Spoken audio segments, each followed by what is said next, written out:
razstavljenem panelu z naslovom Vizije, iluzije in uporabe interneta za uveljavljanje volje državljanov v Sloveniji in Evropski uniji. V prvem delu razprave bomo govorili o nizkem zaupanju prebivalcev Evropske unije in Slovenije v evropske institucije. Nato bomo govorili o možnostih in primerih uporabe interneta za udeležbo držav na ravni Evropske unije in Slovenije, ter njihovem vplivu na procese odločanja. Na koncu pa bomo opredelili še možne rešitve, smernice za krepitev zaupanja in udeležbo demokratične postopke ter vlogo interneta pri tem. Dovolite mi, da predstavim naše cenjeni gosti in gosta prvega panela.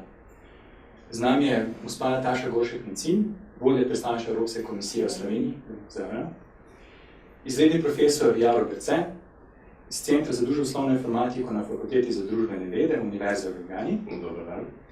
Dr. Polona Pičman-Štefančič, direktorica raziskovalnega centra Družba Real IT. Z nami je pa tudi Alojz Pavlin iz Tehnične univerze na Dunaju, ki sodeluje v panelu prek videokonferenčnega sistema Skype. Alojz, lepo pozdravljen.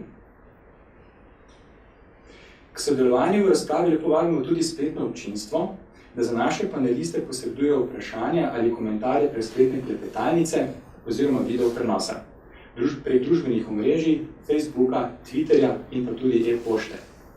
Preden začnemo z razpravo, pa lepo prosim želijo za posnetek pogovora z mednarodno priznanim strokovnjakom za digitalno demokracijo, dr. Andyjem Williamsonom, s katerim smo opravili 15-minutni pogovor o nekaterih ključnih izzivih državljanske participacije prek interneta v Evropski uniji. Pogovor je posnet v angleškem jeziku. Predlagam, da kar začnemo z našo razpravo, z našimi govorci. Prvo vprašanje za gospod Natašo Goršek-Mencin, vodjo predstavništva Evropske komisije v Sloveniji. V uvodnem nagovoru oziroma vodnih tezah dr. Andy Williamsona je izpostavil utrujenost prebivalcev Evrope v odnosu do evropskih institucij. To potrjujejo tudi raziskave Eurobarometra, javnega mnenja Evropske unije, ki kažejo, da se je delež prebivalcev držav članic Evropske unije, ki menijo, da njihov glas v Evropi šteje, še vedno pod 50%. Prav tako je zelo nizka stopnja zaupanja v nacionalne parlamente, vladne institucije Evropske unije. Na kakšen način si Evropska komisija prizadeva, da v okviru svojih pristojnosti vključuje državljane Evropske unije v odločevalske postopke in s tem tudi zmanjšuje to zelo visoko stopnjo nezaupanja v odločevalske procese? Ja, dober dan, najlepša hvala za povabilo in najlepša hvala za tole vprašanje. Jaz bi se v zelo veliki meri strinjala z gospodom Williamsom, zlasti, ko je bilo vprašanje o volitvah v Evropski parlament, zato bi mogoče, da zadeva ne bi bila preveč abstraktna, razložila kar en konkreten primer, namreč soočamo se s težavami, ki jih je našteval. Seveda, ljudje si predstavljajo, da če ne komunicirajo neposredno z Bruslom, njihov glas ne šteje, tako da se ne zavedajo, tako kar je gospod Williamson v bistvu povedal dobro, da gre za zelo različne nivoje, oziroma da je prva tvoja kontaktna točka običajno lokalna skupnost, to se pravi občinski svet, mestni svet, vlada, nacionalni parlament in potem šele prihajajo višje strukture, ker gre pravzaprav za ustroj Evropske unije, ki se ga ne zavedamo. Taka je situacija, ampak kljub vsemu naš glas mora biti vedno slišan in prav tako. Navezala bi se namreč na del, ko je govoril o evropskih volitvah. Pred evropskimi volitvami je Evropska komisija dejansko, da bi se nekako zaprla ta praznina med Evropejci in pa evropskim prostorom, želela zgraditi skupen evropski prostor, Common European Space, v smislu zavedanja, da ko voliš, kaj voliš. In smo, če bom zdaj ostala malo na analognem področju, v vseh državah članicah pripravljali živa posvetovanja z ljudmi, to se pravi konkretne konference, tako imenovane dialoge z državljani. Po vseh državah jih je bilo 42 in je bila pravzaprav udeležba kar dobra. Ljudje so neposredno s komisarji lahko komunicirali in povedali pa svoje mnenje. In tudi pomemben je tisti odziv komisarjev, ki so ga dobili neposredno, to se pravi neposredno od najvišje avtoritete v Evropski komisiji. Vsa ta posvetovanja, živa posvetovanja so bila spremljena preko sveta in ker nam to Twitter pač omogoča, smo lahko sprejemali mene tudi Twitter, pa bi se mogoče razložila še projekt, ki je potekal konkretno v Sloveniji, projekt Več Evrope, Več Slovenije, ki pa je imel poleg tega živega posvetovanja, to se pravi živih konferenc, zelo pomemben element spletne skupnosti. To se pravi, namen je bilo zgraditi na eni strani živa posvetovanja, na drugi strani pa spletna skupnost, in kar je bila novost pravzaprav tega projekta, je, da so se zaključki vseh teh posvetovanj živih ali spletne skupnosti prenesli potem nazaj vladi Republike Slovenije, razprava je namreč potekala na temo prihodnosti Evrope. Naša hvala. Profesor Jaroslav Brce, če ostanemo še na tem analognem področju, vprašanje zaupanja držav Evropske unije v evropske institucije. Vi ste v svoji knjigi Leadership by Virtue izpostavili vlogo in pomen vodenja. Ali nezaupanje prebivalcev Evropske unije v demokratične institucije tudi povezano neposredno z načini izbire, vrednotami in pa samim delovanjem političnih voditeljev? So se mogoče tudi zato v Sloveniji oblikovala protestniška gibanja, ki so precej močno uporabljali tudi družbeno mreže in pa spletne strani. Ja, najprej lep pozdrav vsem, hvala za povabilo, tudi z moje strani. Vodenje. Ena taka zanimiva diskusija, ki bi sigurno zahtevala en širši pogled. Vendar, če pogledamo v duhu, ki se pretežno ves čas uporabljate se dve besedici, etika pa morala. Zakaj sem jo izpostavil? Zato, ker mislim, da ima etiko vsako kriminalno združenje, tudi vsako moralo ima vsako kakršnokoli združenje, ki pa verjetno ni v sozvočju z družbenim etičnimi vidiki, družbenimi, moralnimi vidiki. In ko govorimo o teh dveh besedicah, pravzaprav stvari zapiramo, ker ti morala in etika predpisujeta, in zapirata stvari, to vidimo v današnjem času, zdaj, ko gledamo od Ukrajine, pa Sirije in ostalih delov. Verjetno vsi ti ljudje imajo svojo etiko in svojo moralo.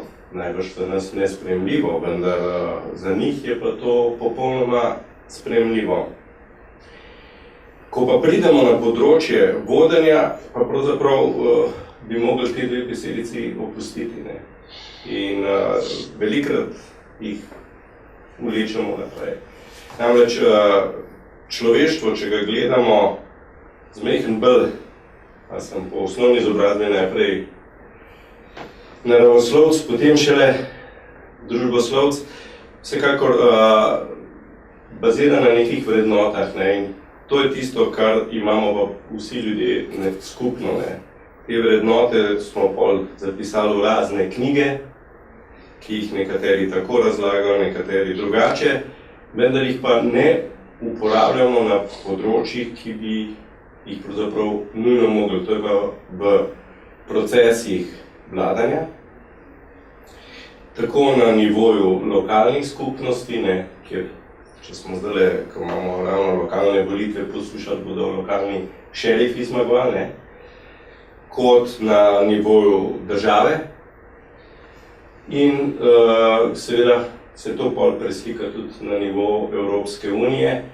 In to mislim, da je en izmed težjih problemov, ki ga zaenkrat še ne znamo niti pravilno opredeliti. In še nekaj bi povedal, če vzamemo, pa je vse legalno in pravilno speljano našo komisarko sedanjo, popolnoma pravilno speljan proces, nič, mislim, da ni z mojega vidika, jaz ne vidim nobenih napak v izvedbi procesa, samo imenovanja, se tudi v parlamentu se dejansko vlada samo imenuje v tistem trenutku, ko so še parlamentarci. Vendar je pa javno mnenje proti temu. In zdaj, če bi vrednote veljale, potem mislim, da bi javno mnenje moglo tukaj imeti tako močen vpliv, da bi stvari spremenile. Hvala. Mogoče še dr. Polona Pičma-Štefančič, da zaključimo ta uvodno razpravo o teh analognih družbenih kontekstih, ki na nek način določen, kakšen način uporabljajo internet. Še mogoče vprašanje, kako je pa tukaj z vidika s pravno državo sedaj. Pravna država vemo, da ima zelo pomemben element za delovanje politične demokracije. Lahko tudi zaupanje državljanov, prebivalcev povezujemo s tem, da pravna država doskrat nima občutka, da ravno deluje in da je ta občutek nedelovanje povezano s tem, da je zelo težko sprejemati zakonodajo, pravne norme, ki je toliko kvalitetna dobra, da lahko na nek kvaliteten način ureja zelo kompleksna družbena razmerja. Ja, pravzaprav gre za dve predispozicije. Ena je vezana s pravne države na demokracijo, kar v strokovni javnosti pravzaprav ni nobene dileme. Drugo pa je, ali imamo kvalitetno zakonodajo, ali je problem nesodelovanja ali pa omejenega sodelovanja v procesu sprejemanja vezano na nezaupanje recimo do evropskih inštitucij. Če je prvi del recimo nesporen, je drugi del zelo težko, mislim, jaz bi ga težko tako opredelila, ker ja, ko govorimo o tem, da ni pravne države, govorimo o tem, da ni zakonitosti, da ni vezanost na pravni red, ampak večinoma se ljudje srečajo s tem, da imajo pravico in da te pravice ne morejo uresničiti. Kar pomeni, da gre v zadnji fazi, nam spodleti. Se pravi, imamo zakonodajo, smo jo sprejeli, ta zakonodaja velja, jaz imam pravico, ampak zdaj me zelo moti, ker je ne morem uresničiti in zato krivim, da pravna država ne deluje. Tako da jaz bi rekla, mogoče zato, ker sem pravnica in mogoče zato, ker sem pristranska in ker imam rada pravo in ker spoštujem delo kolegov, da imamo pravzaprav zelo kvalitetno zakonodajo. Del tega je seveda tudi to, da smo vpeti v Evropsko unijo, da smo harmonizirali stvari, ki jih mogoče sicer ne bi. In recimo področje zakonodaje z področja e-participacije, še to boljše, ker je bilo pravo postavljeno pred izjemen izziv, tehnologija se hitro spremenja. Pravo ponavadi sledi spremembam in jih uzakoni, tukaj smo pa preskočili, predvideli spremembe in imamo kvalitetno zakonodajo. Tako da jaz mislim, da je problem drugje, če krivimo koga, krivimo sodišča, torej domače sodišča. Težko je povezati nezaupanje do domačih sodišč, do evropskih inštitucij. Jaz mislim, da je problem nezaupanje do evropskih inštitucij bolj v tem, kar ste izpostavili na koncu ne v kompleksnosti odnosov. Pa niti ne v kompleksnosti odnosov, ker tudi v sprejemanju je treba vsako stvar, ki se v zakoni, nekako zastaviti vprašanje. Treba jo razgraditi, treba jo osvetliti. Ja, seveda je težje, če je kompleksno, ampak treba je sprejeti eno odločitev, kar pomeni, da vprašanje je. Problem je v kompleksnosti in pluralnosti interesov. Moj interes ni nujno tudi vaš. Ampak to je manjši problem kot to, da moj interes ni nujno poravnan z družbenim interesom. Davki so odličen primer tega. Vprašajte, kdo bo pripravljen več plačati in mu reči, poslušajte, imate nekaj otroke, vrtec, kvaliteten vrtec, bo za vas pomemben, kvalitetno šolstvo bo za vas pomemben. Imate starše, ki bodo kmalu v življenjskem obdobju, ki bodo potrebovali kvalitetno zdravstvo. Kaj, če bi plačali malo več, vsi pa bomo vsi več imeli. Pa recimo, da rečemo čist nominalno 500 evrov več na leto. Nihče ne bo tega pripravljen. Z bolj in manj utemeljenimi razlogi, ampak ne premakne se. In to je del tega, da interesi niso nujno poravnani in drug del je, da je apatija. Apatija je pa spet zaradi kompleksnosti. Vse bodimo realni. Večinoma ne sodelujemo, zato ker imamo naša mikroživljenja toliko kompleksna. In ker imamo toliko kompleksna mikroživljenja, ne sodelujemo in potem imamo občutek, da je odločitev, ki je sprejeta, ni naša in nam je všeč in smo odmaknjeni. Tako da pravo se mi zdi v redu. Postavljajo pa malo problematično. Dobro. Polona, hvala za to izhodišni prispevek. Sedaj pa gremo k Alozijo Pavlino, ki spremlja, se vključil v to razpravo iz Dunaja. Alojz, lepo pozdravljen. Lepo pozdravljen z moje strani. Odlično. Če gremo zdaj iz teh veliko nekih širših družbenih kontekstov, problemov z delovanjem demokracije, pa tudi nekih predstav o udeležbi državljanov, če to povežemo zdaj z razvojem informacijsko-komunikacijskih tehnologij, z razvojem digitalne družbe, dostakrat se govori o nekem tem ambivalentnem razmerju med novimi tehnologijami in pa med delovanjem politične demokracije. po eni strani, da so te tehnologije neko zdravilo, neko nova čarobna palčka, ki bo rešila večino problemov, ki imamo zdaj z delovanjem demokracije. Po drugi strani smo pa tudi v uvodnih tezah dr. Williamsona izpostavljali problem nadzora, komunikacij, varovanja podatkov, da gremo pa verjetno nek način neko novo družbo nadzora. Tukaj bi vas vprašal, kakšne priložnosti pa eni strani nevarnosti pa prinaša dejansko ta tehnologija interneta, predvsem z vidika, kako odgovoriti na te probleme, kateri smo se pogovarjali v delovanju politične demokracije na ravni Evropske unije. Hvala za vprašanje. No, torej, če govorimo o internetu oziroma o tehnologijah kot takih, eno je bistveno, kar se moramo zavedati. Internet in vse te nove tehnologije, ki smo jih spoznali v zadnjih nekaj desetletjih, so ustvarile človeštvo neko povsem novo dimenzijo za komunikacijo. Zdaj seveda vprašanje je potem, kaj komuniciramo preko te dimenzije in kako to dimenzijo tudi uporabljamo. Zdaj, govorili ste oziroma omenili ste pesimistične in optimistične vizije, kar se tiče uporabe interneta kot neko added value demokraciji, kot neko added value politični participaciji v družbenem kontekstu. Seveda vse te tehnologije lahko ustvarijo nekaj zelo močnega, lahko pa naredimo tudi čez banalno napako, da enostavno prenesemo neko obstoječo kulturo v kontekst tehnologij in na ta način povsem uničimo inovativni potencial tehnologij, ki jih imamo na razpolago. In ravno to je problem, ki ga danes delamo v e-governance področju, torej e-government, torej e-uprava, e-participacija. Napaka, ki jo tukaj delamo, je, da enostavno kopiramo, da rečem, stoletja, tisočletja stare koncepte interakcije v družbeno-političnem kontekstu in jih enostavno skušamo modernizirati z uporabo IKT tehnologij. To je nekaj, kar enostavno ne more trajati v nedogled.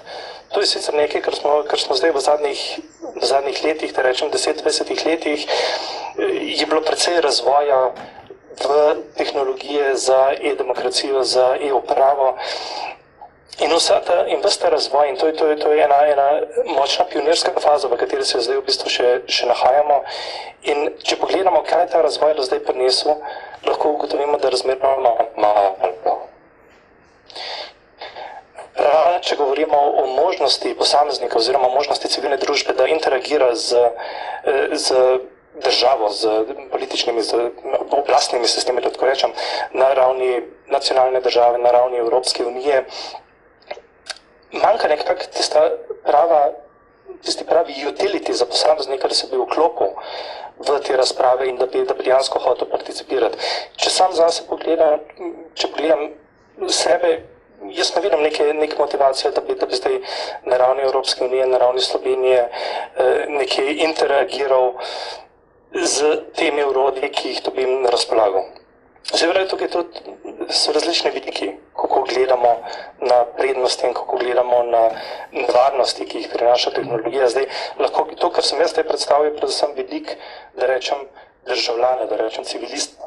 Imamo seveda potem vidik iz države, kjer tehnologije omogočajo blazen nadzor nad državljani, blazno kontrolo, lažje izterjavo davkov, lažji pregon posameznika in vse to danes odlično funkcionira. Torej, država postaja močnejša in močnejša z uporabo tehnologij, posameznik pa postaja šibkejši in šibkejši, zato ker ima vedno manj možnosti na tej relaciji med državo in med posameznikom. Hvala. S tem smo tudi zaključili prvi krog panelnih vprašanj. Mogoče zelo na kratko, kakšna misel v zvezi s tem prvim krogom? Mogoče kakšna replika, kratka misel, še mogoče kak podatek, ki se vam zdi, da je pomembno, da bi ga želeli izpostaviti, preden gremo potem v drugi. Ja, zelo na kratko. Jaz bi se strinjal s predhodnikom, ker mislim, da pogled države, kaj bi državljani potrebovali, je popolnoma drugačen kot pogled nas, državljanov, kaj bi pravzaprav rabili. In velikokrat, ko se te sistemi postavljajo, je pogled države, kako sebi olajšati karkoli pač že, ne pa državljanu omogočiti tisto, kar pravzaprav vsi sami želijo. In by the way, ja, zakonodajo imamo odlično, samo zelo podobno kot nemško, ne?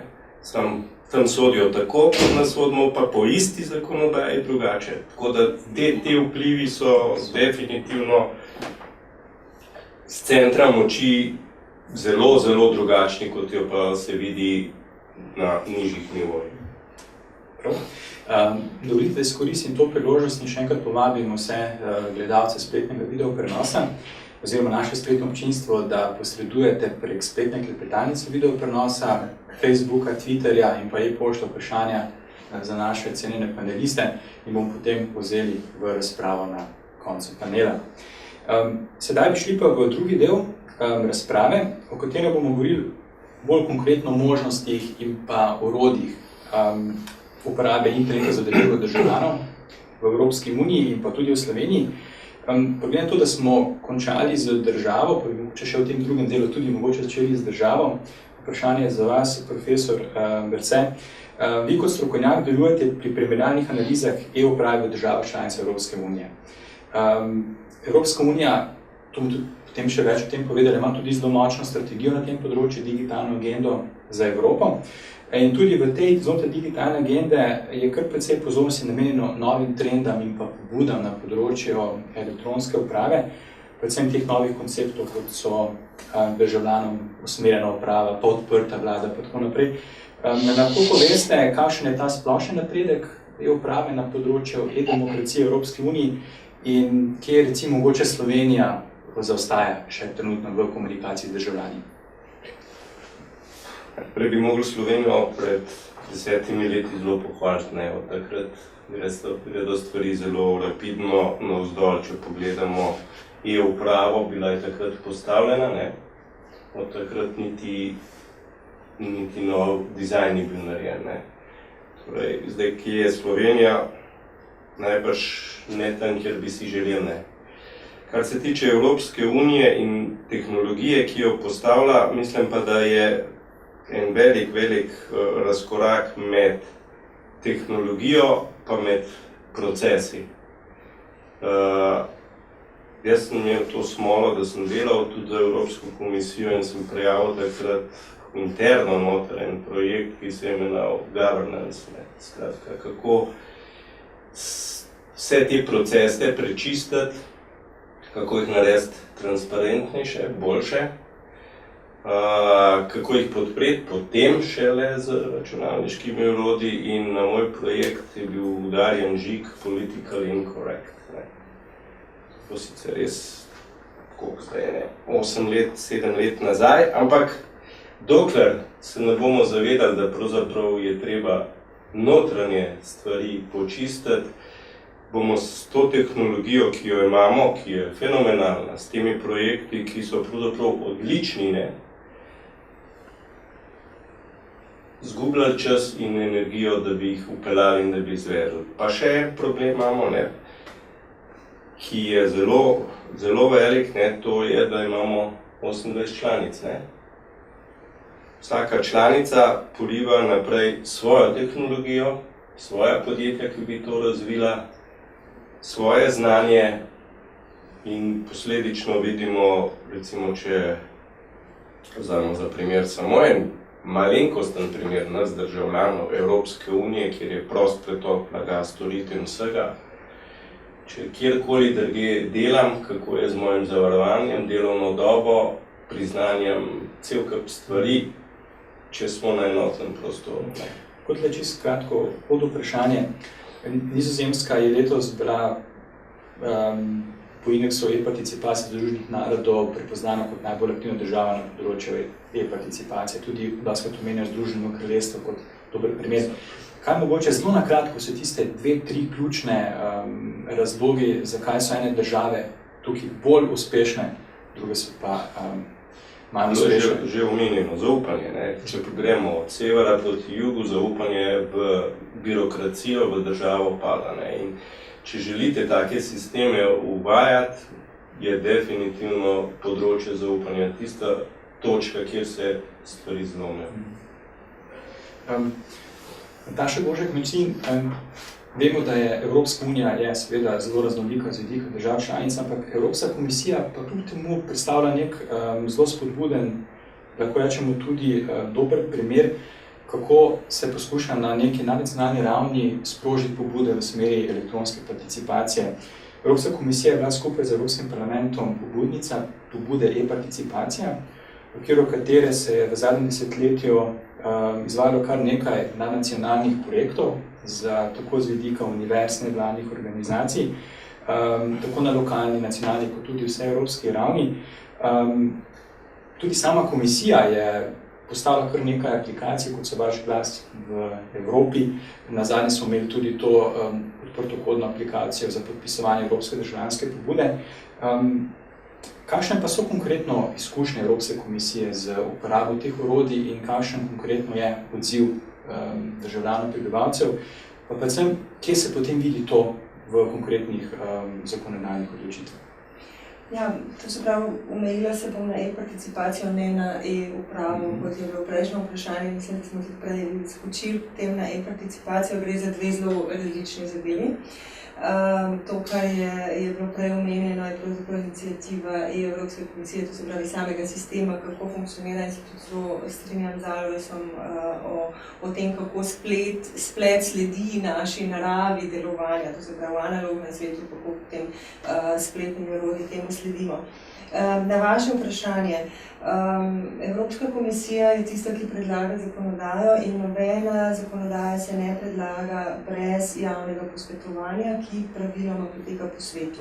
Javno posvetovanje in pa drug izjemno pomemben element, analiza učinkov. Tega običajno ne omenjamo pogosto, pa vendar, preden se kakršenkoli predlog naredi, se pregleda, na kakšen način bo ta zakonodajni predlog vplival. Najlažje to predstaviti recimo na okoljski zakonodaji, kjer je ta analiza učinkov mogoče najbolj vidna. Če se omejim na javno posvetovanje, v zadnjih 5 letih je bilo več kot 500 javnih posvetovanj. Govorim o javnih posvetovanjih na področju predlogov zakonodaje in sicer lahko na teh javnih posvetovanjih preko spletnega mesta, spletne vstopne točke, kot ste omenili, Vaš glas v Evropi, sodeluje kdorkoli, katerikoli od deležnikov. Poudarjam, da enačimo tako individualnega državljana kot vlade. To se pravi, Evropska komisija ne sodeluje samo z vladami, ne sodeluje samo s parlamenti, ne sodeluje samo s gospodarskimi zbornicami, sindikati, sodeluje tudi s posameznikom, to se pravi, za nas so vsi deležniki enaki. Podano je zelo veliko mnenj, vsak lahko vedno sledi, kaj se z njegovim mnenjem dogaja. Vsa mnenja so potem nekako dana v neko analizo, oziroma se pripravi nek povzetek. In ko prispevaš svoje mnenje, se lahko opredeliš, ali želiš, da se tvoje mnenje javno objavlja ali ne. Zanimivo je pri zadnjem posvetovanju, ki smo ga mogoče lahko potem podrobneje pogledamo, ko pa ne gre za zakonodajni predlog, ampak gre za pogajalsko pozicijo Evropske unije pri znanem sporazumu, trgovinskem sporazumu z Združenimi državami Amerike, se je kar 50% teh, ki so participirali, odločili, da se njihov glas ne sme videti znotraj te analize, ki jo je pripravila komisija. To se pravi, ko bo pripravljeno mnenje državljanov oziroma tistih, ki so bili posvetovani za pogajalsko pozicijo, jih 50% ne želi, da je njihovo mnenje vključeno. Tukaj se bom navezala na Lojza, ki mislim, da je tudi o tem govoril, tem zvaki mogoče na dr. Kičmanovo, o tem intimnem prostoru, kje smo pripravljeni sodelovati. Ampak kljub vsemu, če nadaljujem pri posvetovanju, to se pravi, lahko kot tisti, ki si participiral, slediš in da slediš potem tudi, kako se tvoje mnenje reflektira v samem predlogu zakonodaje ali pogajalski poziciji, recimo. Zdaj je še vedno odprto javno posvetovanje za pogajalsko pozicijo za mala in srednja podjetja. Rezultati za Slovenijo so izjemno slabi. Rezultati za Slovenijo so izjemno slabi tudi, ko govorimo o javnem posvetovanju, ki je zdaj ta hip odprto za strategijo Evropa 2020. To je strategija, kjer si sami določimo, kam želimo, kakšno brezposelnost želimo, kam želimo mlade vpisati v šolo, kam želimo podjeti in tako naprej, je tudi pravzaprav še vedno odprto, ampak rezultati se pravzaprav zasebne slami. Mogoče še pod vprašanje, kakšen je obseg, koliko prispevkov dobi komisija na eno tako mogoče bolj zanimivo za javno razpravo, debato preko spleta? Zdaj, konkretno recimo, če se komu zdi zanimiv ta prostotrgovinski sporazum z Združenimi državami Amerike, če se mu zdi zanimivo vprašanje vloga oziroma položaj vlagateljev, investitorjev, v celotnem, to se pravi 5-mesečno obdobju, je bilo poslanih 150,000 prispevkov od 500 milijonov državljanov. Tako da si lahko sami ustvarijo udeleženci te konference mnenje, kaj to pravzaprav pomeni, in 50% od teh, kot sem rekla, ne želi, da je njihovo mnenje vidno. Lahko sam še eno vprašanje. Vse te, ravno to je ta tudi potencial tehnologije, da omogoča količinsko množično komunikacijo. Kako bo potem komisija ravna za to količino podatkov, ki jih dobili? Kakšni so kriteriji, kaj potem sprejme v končni predlog, ki ga potem da potem naprej v odločevalski proces? Kot sem rekla, je vsako mnenje, vsak deležnik je tretiran enako. Spodbujamo pa, kolikor gre za nevladne organizacije, da se predhodno registrirajo v register nevladnih organizacij. To namreč kar precej olajša delo, ampak za nas je vsako mnenje, ki je bilo dano, enako vredno. Zato sem prej poudarila, da je vlada naš deležnik, parlament je naš deležnik, politična skupina, individualc. Zato tudi je pravilen naslov tega portala vaš glas v Evropi. Nataša, hvala. Dr. Brona Pičma-Štefančič, vi ste članica mednarodne delovne skupine za področje e-posvetovanja in oblikovanja javnih politik. V zvezi z delom te mednarodne skupine tudi šla zelo zanimiva knjiga, ki govori ravno o uporabi interneta za izvajanje javnih posvetovanj. In tam noter tudi kar precej namenjeno ravno te aplikacije, ki smo se pogovarjali vaš glas v Evropi. Kako pa mogoče vi vidite kot strokovnjakinja delovanje teh elektronskih posvetovanj? Kje so mogoče manjko, mogoče še slabosti, ki bi bilo verjetno treba še izboljšati, da bi se okrepilo tudi zaupanje državljanov Evropske unije? Vaš glas v Evropi je portal, ki je bil namenjen spodbujanju interaktivnega oblikovanja politik. In je zelo fajn in zelo dobro deluje. Ideja je pa mogoče, ali pa cilji, ki so bili izpostavljeni v izhodišču, so pa mogoče malo slabše doseženi. No? Tako kot je bilo prej, v bistvu vsi smo omenili, da je velik del teh orodij namenjen inštitucijam samim. In tukaj ni dvoma, Evropska komisija v tako veliki skupnosti, kot je Evropska unija, nujno potrebuje input. Nujno potrebuje čim več stališč, vidikov in raziskave, ki so bile opravljene prav za vaš glas v Evropi, kažejo na to, za odlično orodje za pridobivanje reprezentativnih interesov. Ko govorimo o reprezentativnih interesih, mislim o lobističnih skupinah, brez slabšalnega prizvoka, pač v gospodarstvu, interesnih skupinah, ki prihajajo iz gospodarstva in so dobro organizirane, in o nevladnih organizacijah, ki so tako isto dobro organizirane. Kar je super in kar je fajn, je pa zvodljivo sklepati o tem, da je zato državljan bolj povezan, ker individualni državljan, kot posameznik, ima seveda možnost, ampak realnost nas postavlja na takšna tla, da pač temu ni tako, ne živimo tako, ne dihamo tako. Je pa fajn orodje, dobro je sestavljeno in kar se tiče Evropske komisije, je tudi zelo koristno orodje.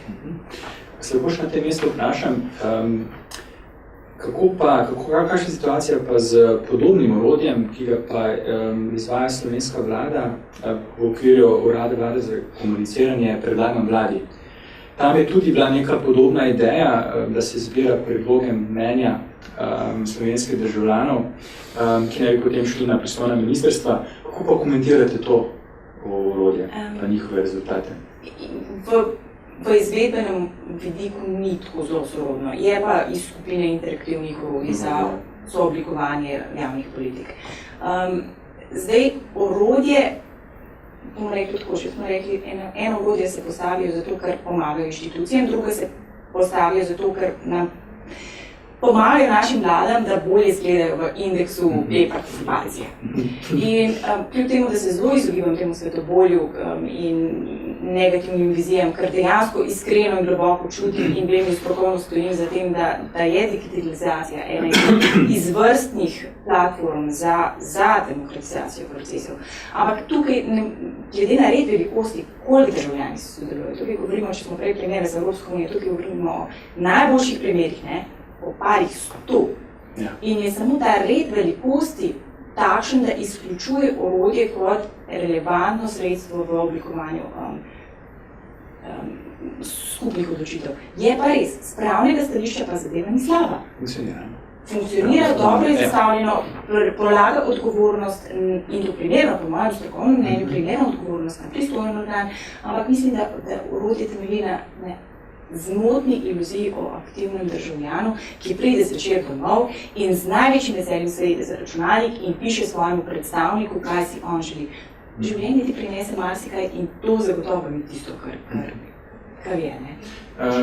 Vidim Jaro pa Aljo, da ste se zelo nasmejala. Imate mogoče kakšen komentar, še tudi video v zvezi z orodjem predlagam vlade? Jaz sem dal študentom tole malo raziskati v eni od seminarskih nalog, moram reči, rezultati so nespodbudni, da ne bom sam kritiziral od tega, da je prak narejen, kdo kolikih mora predlagati, do tega, da je glasovanje, do tega, da meni se zdi niti en sklep, ki smo ga državljani predlagali, ni bil sprejet oziroma poslan v proces, da bi se stvari spremenile. Skratka, pa se pa sprašujemo, kje so težave, da ljudje ne sodelujo oziroma ne zaupajo. Alojz, mogoče še vaš komentar? Zelo kratko, prosim, ker potem imam vprašanje zate. Absolutno. Torej, seveda, pri vseh teh orodjih bodimo odkriti, vedno je vprašanje, kaj posamezniku takšno orodje omogoča. Zdaj, predlagam vladi.si, kot sem ga gledal, to je v bistvu neke vrste posvetovalno orodje, ki lahko, ne vem, enkrat je bil en primer, ko je nekdo predlagal, da se plenice pocelijo in tiste bil en primer, ki je zelo veliko glasov dobil, sorazmerno veliko, pa mislim, da je bilo to samo 21 ali nekaj takega. Pozneje je bilo, mislim, da je bil tisto univerzalni temelj, ko so ljudje še malo več glasov dali. Jaz pa redko to zadevo sprejemam, ampak bodimo odkriti, da se takšna orodja ima več držav po Evropi, pa tudi po svetu.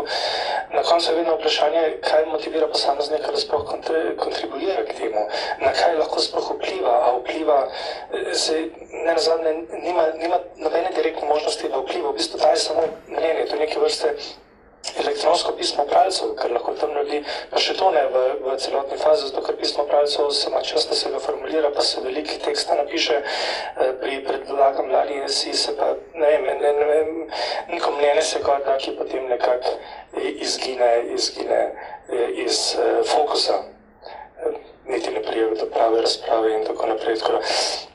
Mislim, takšna orodja so ravno to, kar sem tudi prej govoril, je ena vrsta ustvarjanja nekih možnosti državljanom, ki dajo na koncu vtis, da je država participatorna, kar pa dejansko ni. To je samo možnost enega kanala, ki služi potem temu, da se zamegli nezmožnost komuniciranja z državo.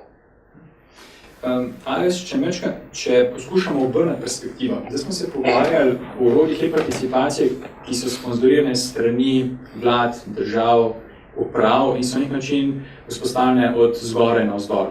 Na nek način so postavljene načeloma brez sooblikovanja ali pa soudeležbe uporabnikov pri tem vzpostavljanju.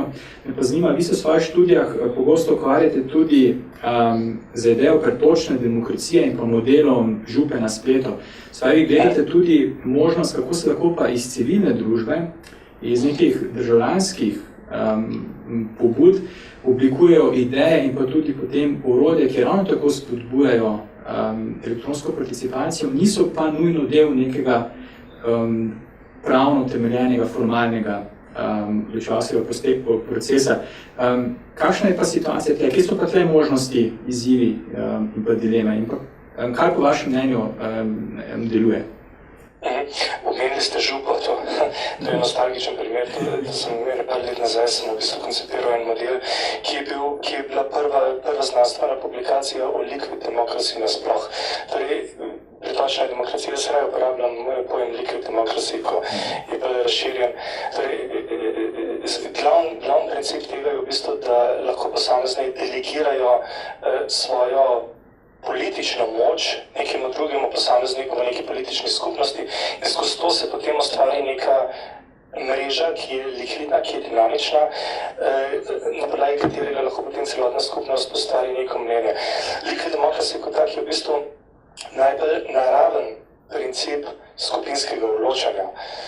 Liquid democracy imamo v družini, imamo v timu, v pisarni, ki ni potem računalniško strukturirana, ampak je ravno to, v bistvu toliko se pogajamo, oziroma toliko, ne vem, en pač temu zaupa, drugemu zaupa in tako nekako se ustvari neka piramida zaupanja, na podlagi katere se potem sklene skupinska odločitev, ki je potem najboljše zajema vse splošno obče mnenje te skupnosti. Seveda je vprašanje, če govorimo o odločitvi, je seveda vprašanje, kakšna je tista odločitev, katero sprejemamo. A je to odločitev, s katero sprejemamo tekst nekega zakona, a je to odločitev o političnem programu, a je to odločitev o proračunu, o neki razsodbi, o podelitvi javnega naročila, je to odločitev o podelitvi javne funkcije kot take nekemu političnemu ali upravnemu mandatarju, a gre za odločitev o sklenitvi nekega delovnega razmerja. In tukaj smo potem tudi pri vprašanju participacije. Glede česa sploh želimo participirati. To mislim, da je vprašanje, ki ga moramo kot prvo razčistiti, preden se lahko resno pogovarjamo o tem, kaj ustvarjamo. Da dam primer iz Dunaja, recimo, odkar sem tukaj, smo imeli dve taki možnosti participacije ljudi, ki živijo v mestu, na stvari, ki se dogajajo v mestu. Ena je bila recimo,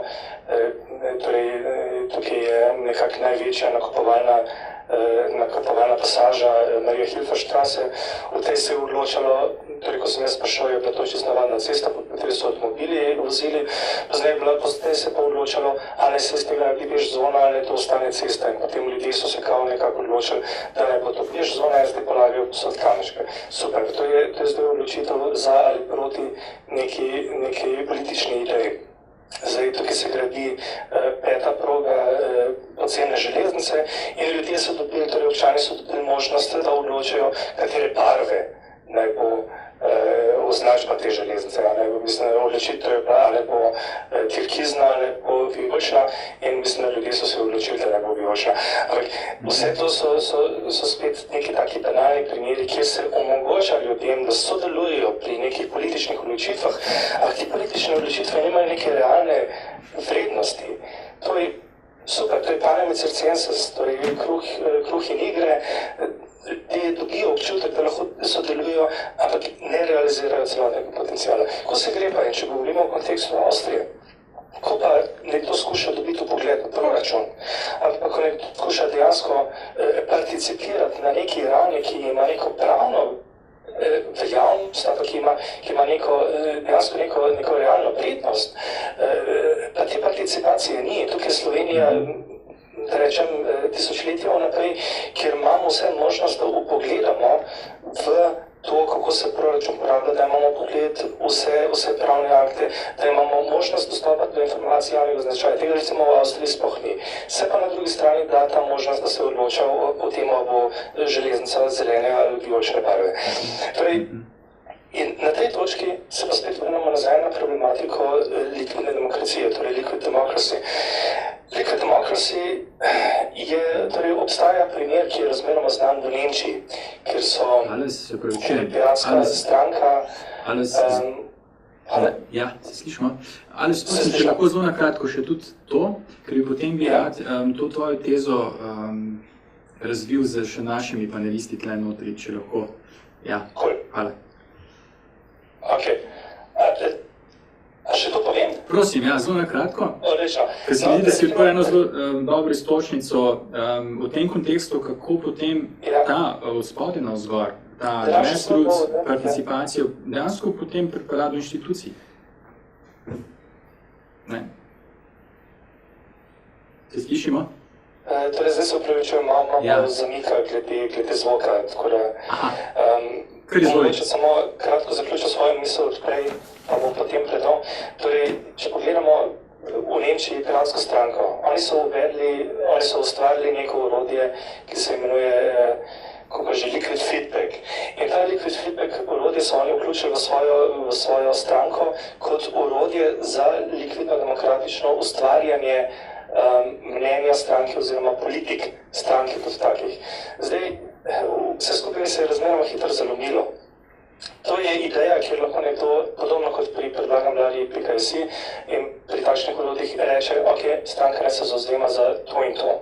Prav, potem so lahko ljudje svoje mnenje dodajali, nekako se iz tega na koncu zgradi tako zvan Meinungsbild, torej mnenjska slika od stranke kot take, ki se potem predloži vodstvu stranke, da naj jo nekako upošteva. Zdaj, vodstvo stranke, in tukaj se pa celotna zgodba zalomi, vodstvo stranke pa lahko potem se odloči, da ta Meinungsbild upošteva ali pa tudi da ne.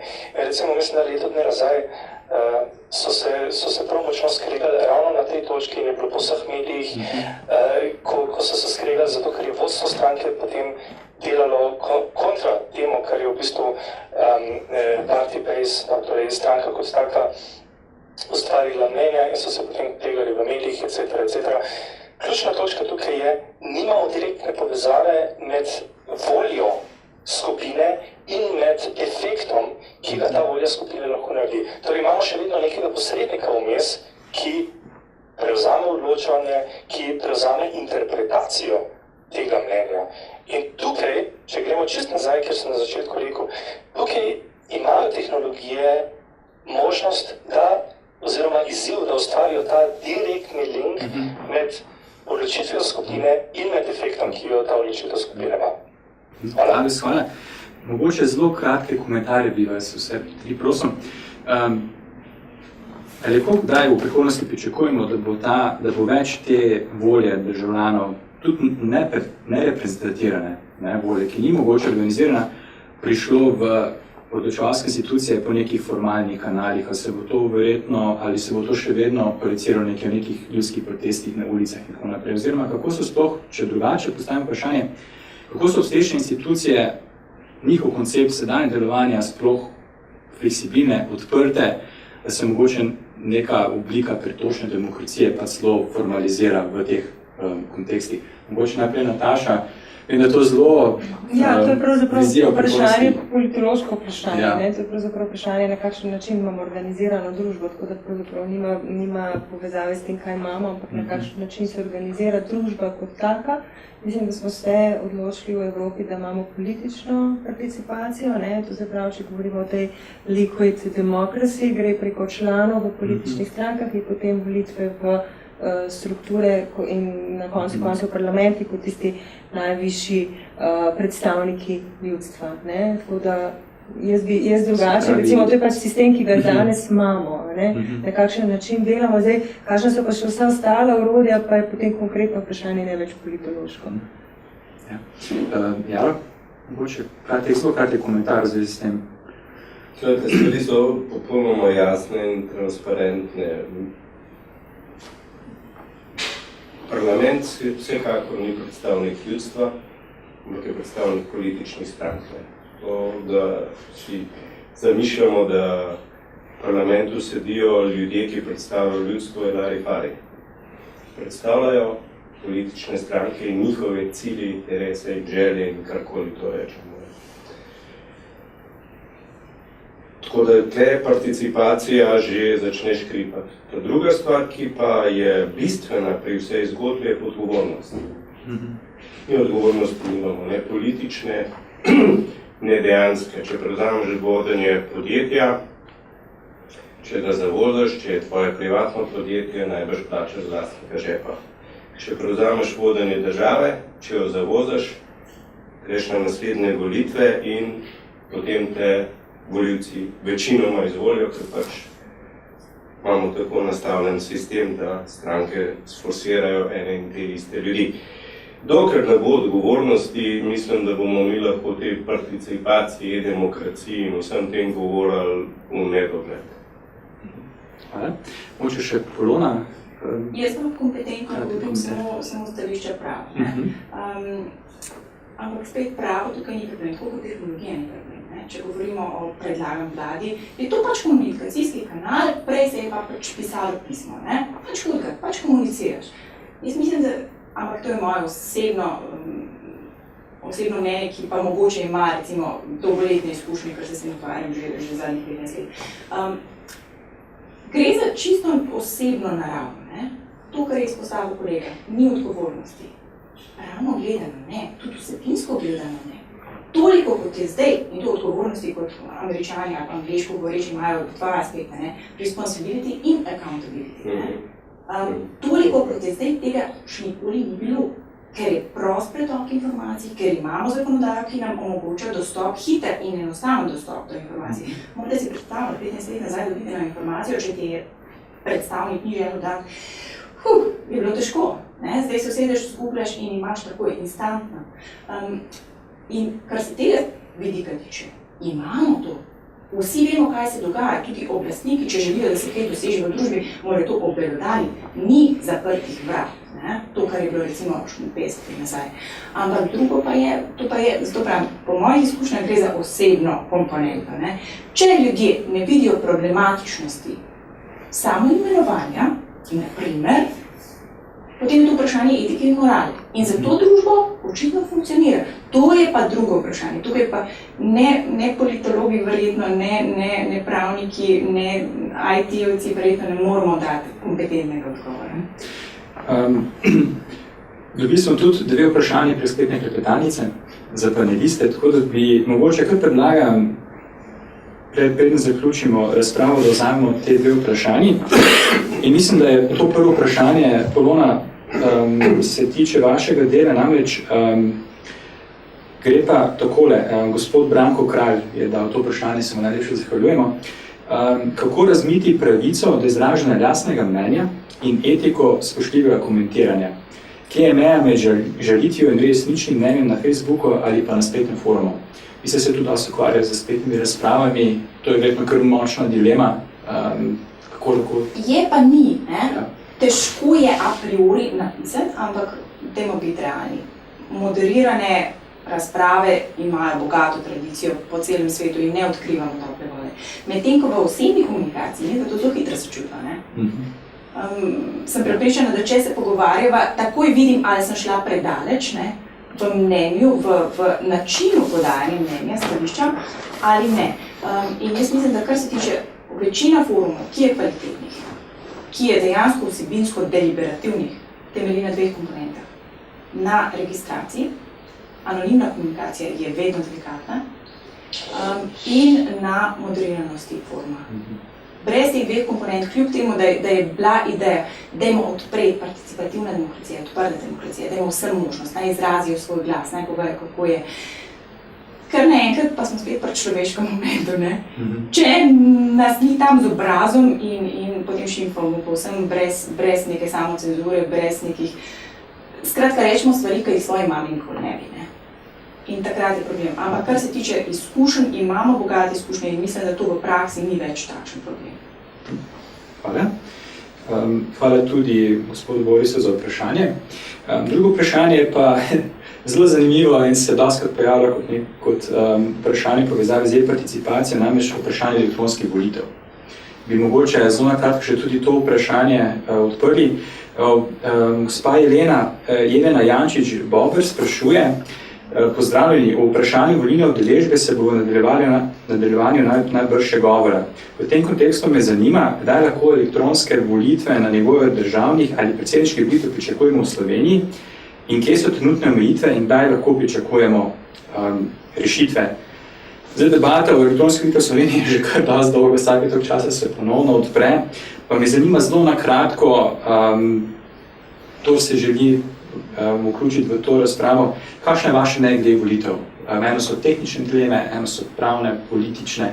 Pa zelo na kratko bi prosil. Če lahko je zelo na hitro, ker to je pač moje področje, strokovno, ne? Ja. Tehničnih ovir ni. Ovire v glavo so zelo močne. In tako, kot je Simon izpostavil, pridejo v takih sinusnih krivuljah. O volitvah je bilo že 10 let nazaj narejena iz študija izvedbe, ki je zelo dobra, ki še vedno stoji in tehnično teh ovir ni. Drugo pa je vprašanje, ali smo na to pripravljeni. In še eno vprašanje, ki je pa čisto moje in ki ga ponavljam že ves čas, ali to zares potrebujemo. Ker tukaj, ko govorimo o e-volitvah, moramo vedeti, tukaj govorimo o e-oddaji glasu. Samo o tem delu. To pomeni, da bi mi obdržali ves sistem, ki ga imamo, ki je relativno drag, ampak tudi dobro funkcionira in glede na to, da smo nova demokracija, pa še vedno relativno sveža demokracija, je to občutljivo področje. In dodali nekaj, kar stane, na nekaj, kar že deluje in dobro deluje, hkrati pa govorimo o tem, kako nimamo denarja za osnovne stvari. Jaz bi naredila korak nazaj, mislim, da dobro deluje in da ne potrebujemo v naši državi trenutno ni razlogov ali pa potrebe. Jaro, mogoče da bi Alojz? Prosim, zelo kratko, ja. Jaro, potem pa Alojz. Internet in storitve interneta so bile narejene za to, da oddaš svoj IP, ne. In si vedno se ve, kdo je kaj naredil. E-volitve imajo pa v srčiki, da si ti anonimen. In preko interneta zagotoviti anonimnost, se lahko še to govorimo, da je tehnično vse to rešljivo, na koncu se bomo vedno ostavili, kdo je to naredil in za koga. Vedno se boš izdal lahko, ker žal je internet bil tako zakoncipiran. To je ista dilema, kot jo imamo na vasi, ne? Ali bo šla, kaj bržeš noter, ne? Ali bo šla pogledati, kaj sem barila noter. Lahko bo šla, ampak po vsega redu. Tam so še trije, ki sedijo, ki jo bodo zatožili, tle ni pa nobenega več. Tudi sistem je tako narejen, spet ne odkrivamo tople vode. Ne, se strinjam. In to smo sposobni narediti, ne? Pa tudi najbrž verjetno zaradi tega udeležba ne bi bila toliko višja, da bi se splačala. Ne, kot je kolega izpostavil, ne. To ni poanta. Hvala, mogoče še Alojz, vaš komentar. Čisto najkratko, kar se elektronskih volitev tiče, bomo odkriti, torej Slovenija ima koliko milijon pa še nekaj volilnega telesa in to elektronske volitve vzpostaviti v nek tak kontekst. Mislim, tukaj se, če strinjam s Polono, gre za potem neko novo funkcijo oziroma neko dodano funkcijo nekim obstoječemu sistemu, ki počrta samo stane denar, nekdo potem lepo zasluži pri izdelavi takšnega sistema in ne samo pri izdelavi, ampak tudi pri ohranjevanju takšnega sistema, pri vzdrževanju in pri voljenju takšnega sistema. In to je v bistvu vse. Če pogledamo po svetu, ki imajo elektronske volitve smisel, recimo, ko ste imeli zdaj v Indiji, mislim, da je bilo letos, ko so bile te masovne volitve, mislim, da je bilo 800 milijonov volilcev, ki so volili za zvezdne volitve v Indiji oziroma na najvišji ravni. In v takem kontekstu seveda elektronske volitve v nekem tako ali drugače se tam so uporabljali več različnih sistemov, ampak tam ima smisel, zato ker gre enostavno za preštevanje te ogromne količine glasov. Oziroma za omogočanje oddaje te ogromne količine glasov. V Sloveniji tega pač ne potrebujemo. In zdaj, jaz osebno ne bom zdaj zagovarjal, da je fino, da imamo pač tak sistem, kot ga imamo, da imamo parlament in da volimo v parlament, da volimo predsednika, etc.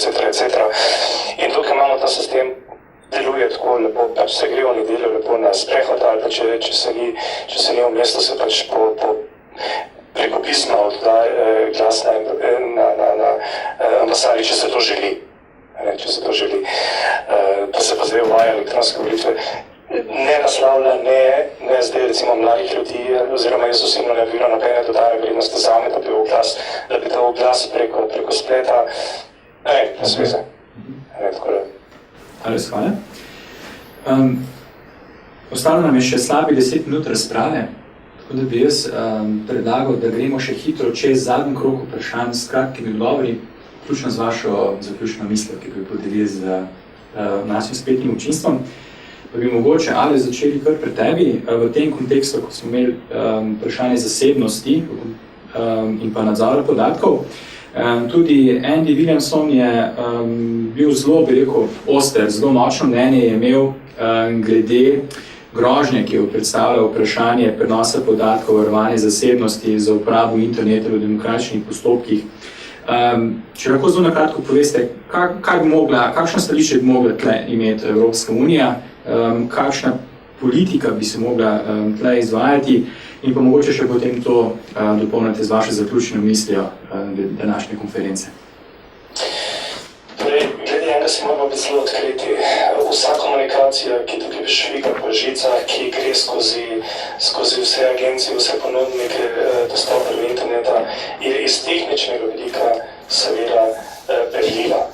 Torej, in tukaj se moramo mi kot uporabniki interneta enostavno zavedati, da karkoli pošiljamo, se da brati na tak ali drugačen način. Se to nema zadnji razlog, da države vzdržujejo močne računalniške centre, da lahko, tudi če je komunikacija enkriptirana, da jo potem lahko razbijajo in berejo, če to želijo. Torej, dejstvo je, da lahko kdorkoli ima dostop do teh podatkov, lahko te podatke bere.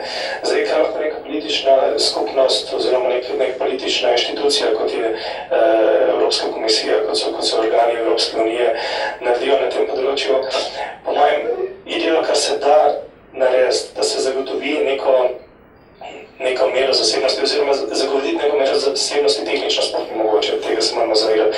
Kar lahko naredijo zakonodajni organi je edino, da prepovejo uporabo tako pridobljenih podatkov za namene pred sodiščem, torej v pravnem kontekstu. In to je v bistvu to, kar se dela, da se reče, da podatki, ki so bili nezakonito pridobljeni, se ne smejo upraviti pred sodiščem proti nekoga. In to je edina točka, ki jo lahko nek zakonodajni organ naredi. Zdaj, v Evropski uniji, oziroma se smo imeli te debate glede akte, pa tega, da grejo podatki v Ameriko, pa jih potem lahko NSA do njih dostopa. Poznamo vse te škandale, ki so bili v zadnjih nekaj letih, ko se je odkrilo, kako različne tajne družbe, ne samo ameriška, ampak seveda nemška, seveda tudi turška, seveda tudi izraelska, vse ekipa, če imajo potencial, da zbirajo podatke, jih zbirajo. In iz tega sprašujejo potem dovesti sklepe in dokaj smo v nekem civilnem pravnem kontekstu, kjer se posameznik postavi pred civilno sodišče, ki je zavezano delovati po principih pravne države, potem lahko tak posameznik se sklicuje na to, da se teh podatkov ne sme uporabiti. Seveda, če se pa nekoga postavi pred sodišče, ki ni civilno, oziroma ki mogoče niti ne obstaja, ki de jure niti ne obstaja, pa je posameznik potem soočen z podatki, ki so zapravljeni zoper njega, zoper katere pač ne morejo ugovarjati. Enako kot ne morejo ugovarjati, če se nekoga če se nekoga postavi v Guantánamo ali v neko drugo, v neko skrivno taborišče, kjer se ga potem muči, da se karkoli sili iz njega. Torej, še enkrat podarim, zavedati se moramo, karkoli se da, vse se da zbrati, vse se da hraniti, z vsega se da potem vam informacije. In tudi eno se moramo kot uporabniki zavedati, če uporabljamo, če prskamo po spletu, čisto navadno, torej operacijski sistemi shranjujejo podatke o nas. Ali se pravičujem? Skype, Twitter, browseri kot taki, niso nič drugega kot ogromni vohunski aparati. Zdaj, seveda lahko rečemo, da vohunijo za nami z namenom komercializacije, oglaševanja, etc., ampak ne bodimo naivni, seveda se te podatki zbirajo za to, da se potem uporabijo lahko proti nekoga. Se pravi, Alojz, vprašanje zasebnosti je še odprto vprašanje in ki ga pa treba regulirati tudi na ravni Evropske unije. Če tako zaključimo to glavno misel sporočila.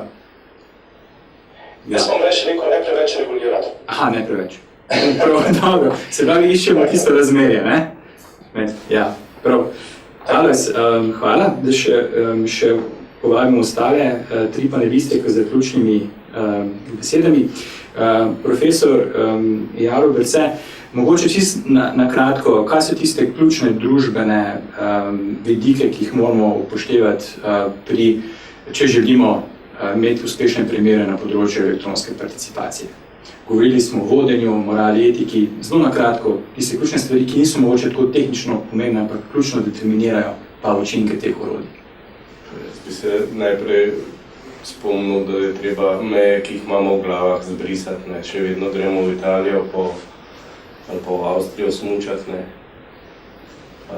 Te meje so, ki nas ovirajo povsod, ne, pri poslovanju, pri potovanju, pri odločanju, pri vseh teh stvareh in mislim, da je, dokler ne bomo imeli poštimano vsak posameznik in seveda po celi verigi naprej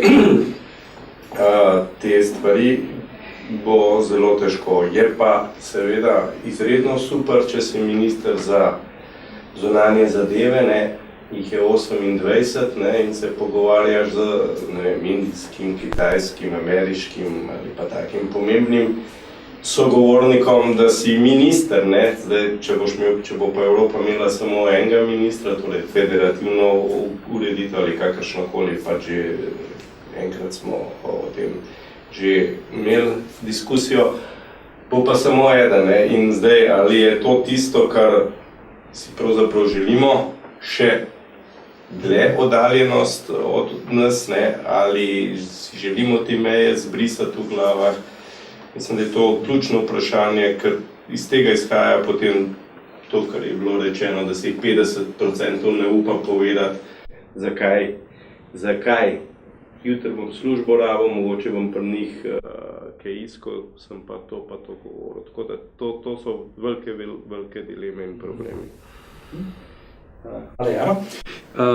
Nataša Gošek-Mecin, mogoče zaključna misel v kontekstu, kaj lahko prebivalci Evropske unije še pričakujemo strani Evropske komisije, predvsem z vidika njenih aktivnosti na področju uporabe spleta, družbenih omrežij, pa nasplošno kot njenega odnosa, kot uprave do državljanov na evropski ravni, katere mogoče digitalne novosti lahko pričakujemo, kaj so še izzivi, kaj bo tiste ključne mogoče novosti, ki jih lahko pričakujemo, ki bi tudi ukrepile zaupanje pa vpliv državljanov Evropske unije na delo Evropske komisije.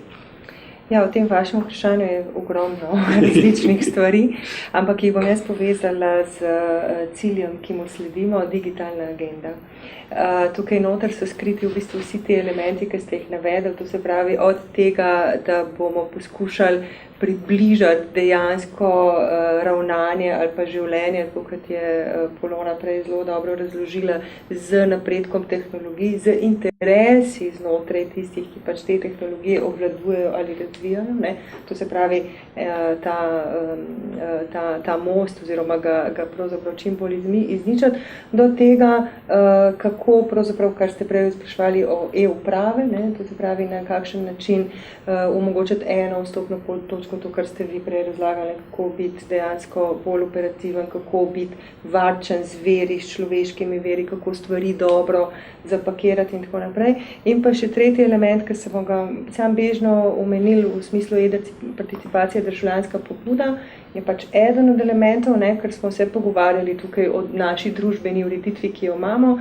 Države članice se odločijo, katero zakonodajo bomo naredili in v katero stran ne bi šla, predlagajo lahko bodisi Evropski parlament, praviloma jo predlaga Evropska komisija v sodelovanju z državami članicami, od prejšnjega mandata parlamenta prvič naprej, pa je možna tudi državljanska pobuda. To se pravi, počasi razmišljamo o tem, gremo v te smeri, ampak zaključna misel pa samo to, da pravzaprav, ko govorimo o digitalni agendi, ko govorimo o kateremkoli od teh elementov, ki sem jih naštela, ne smemo pozabiti na naše temeljne pravice, ki jih imamo v Evropski uniji.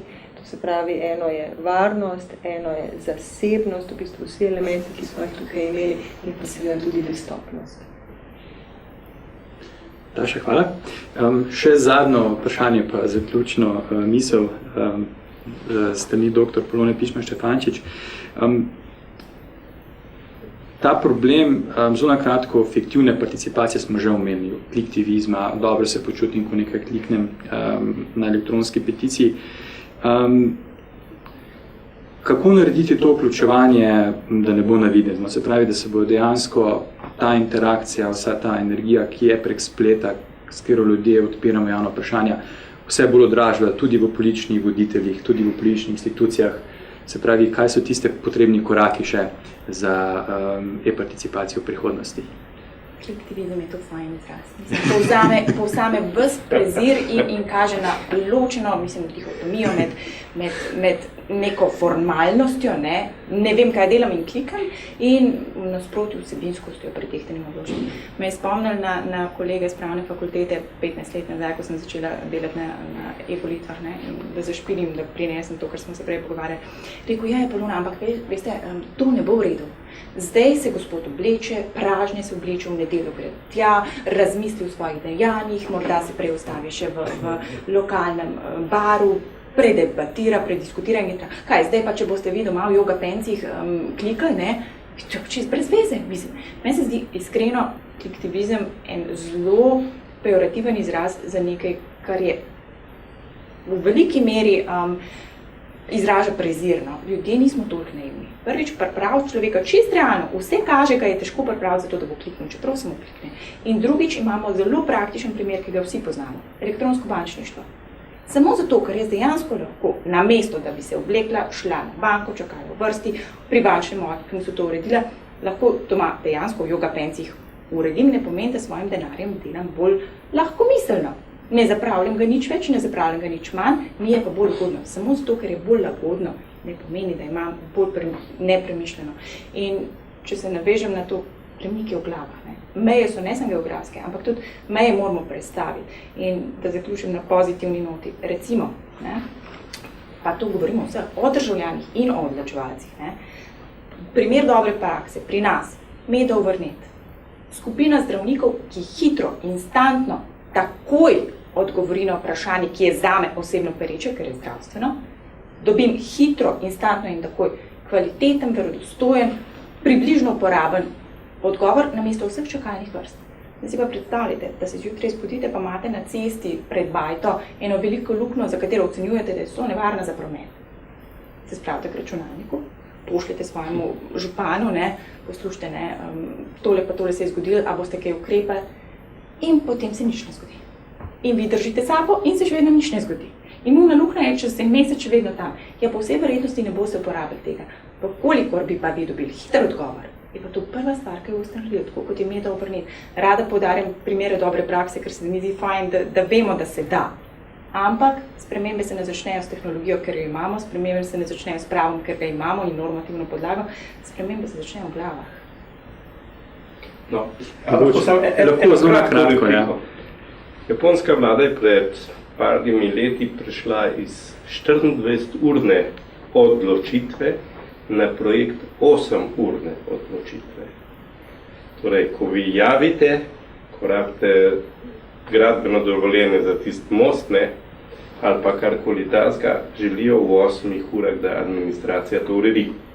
Vendar to ni potrebno samo v glavah spremeniti, potrebno je cel organizacijski sistem države ali pa Evropske unije, ki je neskončen birokratski aparat, ki se neskončno počasi vrti, spremeniti. Predlagam vladi, primerljivo, nov projekt, traja približno 2 meseca, če vse teče idealno. Z razliko od, če pišete na Europa Direkt, smo obvezani odgovoriti v 3 dneh. Kaj boste v 4 urah? Ne, ja. A se razumeva? Pa nočem kritizirati, ampak ta koncept ne more biti kar elektronika in vse to, kar postavlja, nam te možnosti daje. Ampak odgovor je odvisen od vašega vprašanja. Če je vaše vprašanje kompleksno in ga odgovorimo v 4 urah, bom lahko zelo pavšalna in zelo nenatančna. Gledajte, inštitucije lahko med sabo sodelujejo, ker so med sabo tudi povezane in je tudi, če je še tako kompleksen odgovor, je te podatke zelo enostavno, ker so zbrani.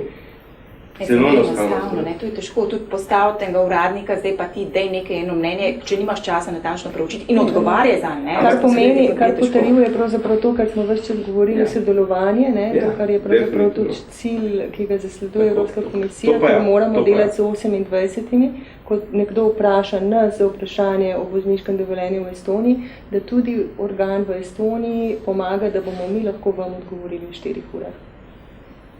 elektronsko, najbrž tam pogledaš v zakon, vse pade vam. To je to, ne? Prav, dobro. No, lahko še nadaljujemo to razpravo še naprej, kasneje. Sedaj pa najlepša hvala Nataša, Jaro, Polona in pa Alojz, ki nas spremlja prek Skype konference za res sodelovanje, zelo zanimivo sodelovanje v vaši razpravi. Mislim, da smo odprli tiste ključne stvari, ki se tičejo še vedno tistega razkoraka med tehnološkimi možnostmi pa to, kar so te družbene okvirji.